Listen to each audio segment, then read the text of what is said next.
Jeffrey Winfrey, filling in for Oprah. Today, our segment is Pow Wow with Peltier. Pelter, if you want. Whatever it is. And we're going to be talking with our very special guest, Leonard Peltier. He was just released from prison after 50 odd years. And he's here to talk with us today about his entire. And joining us today is our special guest, Leonard Peltier, ladies and gentlemen. Hi, welcome to the show. Have a seat. We'll be back after these commercial messages. I used lovely lyrics and it worked for me. Before I ran out of love home, she wouldn't even look at me. Thanks, lovely lyrics. Now I've realized the sensitive genius of my lover. Now we'll be together forever, and I've got a big surprise for you. Thanks, lovely lyrics. Welcome back from that lovely message from Lovely Lyrics. All right, our guest today, as you may all know, is Mr. Peltier here. May I call you Leonard? No. Leo? Yes. All right, Leo. First off, let me just ask, how does it feel after being incarcerated for over 50 years? Well, Jeffrey, I have never truly been incarcerated. I'm a free spirit. The white man cannot capture me. This pound, like you, free spirit. Now, this may be a little hard. I know it happened quite some time ago, but can you take us back to that fateful day that landed you in the slammer at Pine Ridge? It was a horrible day. Yes. There were white men in suits. They were shooting. Yes. And we'll be back after another I message. used lovely lyrics and it worked for me. Before I ran out of love home, she wouldn't even look at me. Thanks, lovely lyrics. Now I've realized the sensitive genius of my lover. Now we'll be together forever, and I've got a big surprise for you. Thanks, lovely lyrics. And why were there so many different stories about what happened that morning? Well, Jeffrey, there was much shooting. Call me Jeff. Sorry, Jeff. It's no problem. Jeff, there was much shooting. There were many people running around. There were many white men. There were many Indians. Native Americans. Yes. There was much shooting. I could not keep track of everything. Much shooting. But I never once grabbed a gun. Well, we're back and talking with our guest, Leonard Peltier, Leo for short. And I just want to ask you, Leo, why are there so many different stories of what happened that day, that fateful day? Well, first off, Jeff, I would like to say, whenever white men are involved, there are many different stories, none of which are true. It's true. Secondly, Jeff, there were bullets flying. I was lost in the moment.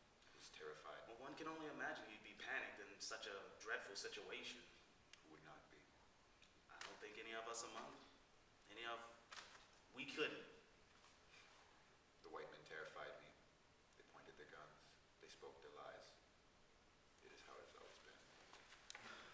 The white man pressed in everyone. So I hear you had a pretty amazing vehicle in this entire encounter. It can turn into a truck and back into a station wagon with the push of a button. That's pretty amazing technology for 1970. Well, Jeff, let me explain. The white men are liars.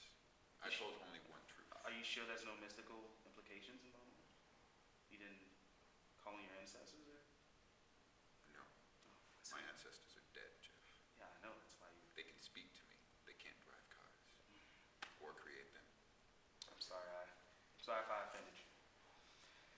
Well, moving on from that one. Sorry, guys. Well, do you have more than one car? I mean, they say it's a red and white Suburban and a red truck. Do you have multiple cars that you just switch out? These are white lies, Jeffrey. I have only ever driven one car. It is a red and white station wagon. That is the truth I told. The other are the lies of the white men. Those damn white men. And we'll be back with you after a quick commercial break.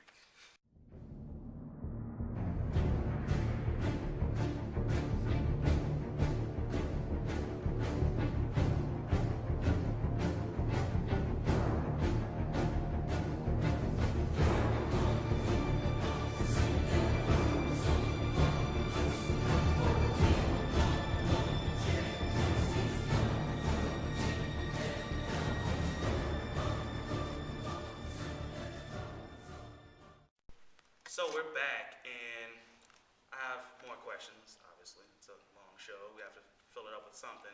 Yes, Well, the prosecutors, after your conviction, found that, well, there were multiple shooters at the time, and they couldn't say with a degree of certainty whether or not you fired the killing shot or whoever fired the killing shot.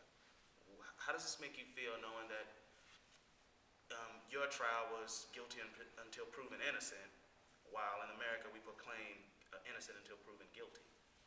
Well, Jeff, that is bullshit. Is that your native name?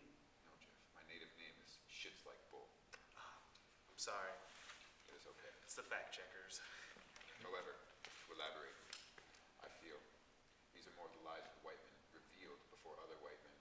They have said, we found this native man, we found other native men, but disregard them. We don't like this one. He will be the scapegoat. Would you have liked it better if there was another scapegoat involved? It would be equally unjust. I see. Yeah, that's a. Just And we're back. Mr. Peltier, sorry, Leo.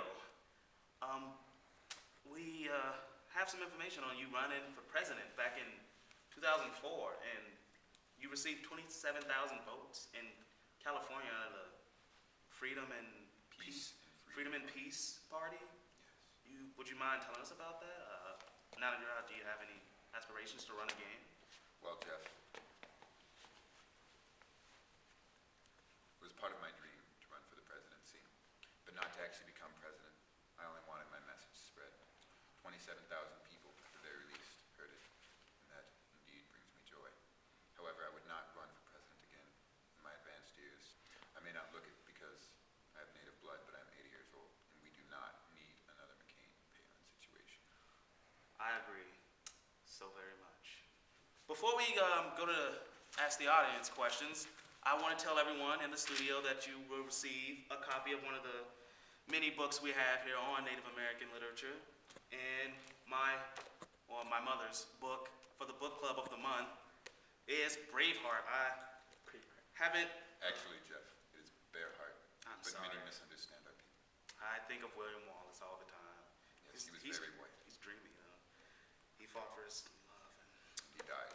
Bearheart, sorry. Not like Braveheart whatsoever. Haven't finished the book, but I've read through and it's an interesting read. Allow me to share a certain. Lilith May unbuttoned the top of her dress. She touched the genitalia of the boxers, while they nosed her firm breast, holding her nipples into the nostrils. The boxer moved down her soft stomach and thrust their blunt, wet noses against her bosom. She sighed and raised one knee. The boxers touched her bare vaginal lips with their cold noses. When the boxers mounted her knee and thigh, Lilith May pushed them aside, opened a small canvas case, and pulled out 4 soft leather, thumbless mittens, which she tied to the front paws of the boxers. The leather mittens protected her from paw scratches. The boxers raised their paws in ceremonial expectation until the mittens were tied. Lilith May removed her dress and leaned forward on the blanket, with her face next to those of the changing faces of children and animals. Her buttocks were elevated and glowing in copper aura. The first boxer mounted her with his leather-padded paws around her waist and began his sexual motions near her glowing cheeks until his penis bloomed like a stiff flower and slipped between her wet and waiting vaginal lips. The second boxer licked her shoulders while she sighed and moaned and dreamed of falling through sensuous secrets on a warm wind with her wide lips open. The first boxer ejaculated in powerful bursts and shuddered against her buttocks. The band of muscles on the head of his penis bulged and throbbed between her contracting vaginal muscles. She tossed her head from side to side on the blanket faces. Then the second boxer mounted her and thrust his flaming penis into her vulva. The sound of her deep animal moaning and the motions of the panting boxer padded through the trailer and tunnel. Conversation stopped near the fire. Proud Cedarfeld raised his head in front of the fire, closed his eyes, spread his arm, and moaned in a low voice. Ha ha ha ha! That was a snippet from Bearheart, a book you all will be getting today at the end of this show. Now, before we close things up, I'd like to thank my guest, Leo. It's always nice having a righteous man on. And we're going to be giving everyone, that's right, you all, by the will of my mother, get a copy of these delicious books. And we're going to open it up for questioning. So feel free to step up to the mics next to you, or just, you don't need the mic, I guess. Just, share. Leo, can I have a native name? Yes, your name is Bathed with Pigs. Wonderful. Thank you. You know, I think everyone should get a native name. We'll give you one on your way out of the studio. I think you'll be Assface. Because you have an ass face, so that's why. Leonard, are you telling me that our government lies? I just can't believe that in my heart of hearts, that our government would ever tell a lie. Yes, young man, I am telling you that your government lies. It lies to you every day of your life. Everything you believe is a lie. Oh my. Strong words. True words. Do we have any other questions? Question. Did you know Pocahontas? Pocahontas is a Disney princess. I am a Native American man. Leo, do you have some peyote I can get at all? Peyote is for shaman, on vision quests, not for dirty drug rug wearing hippies. You could have some reefer. We have some in the green room that's, Yeah, I got a question. Was it hard to sleep without a teepee when you're in jail? Teepees are only useful for the smoking of peyote. We do not sleep in them unless we have passed out. Hi, I have a question. Who are you exactly? You ignorant white woman, you mean to tell me you have never heard of the injustice that befell me? I am Leonard Peltier. I am shits like bull. And I'd like to thank everyone for coming in today. It's been a lovely show. I'm Jeffrey Oak Winfrey, and filling in for my mom. And thank you, Mr. Peltier, for coming. It was a pleasure, Jeff. No problem. And everyone enjoy your books. Bye. Have a beautiful time.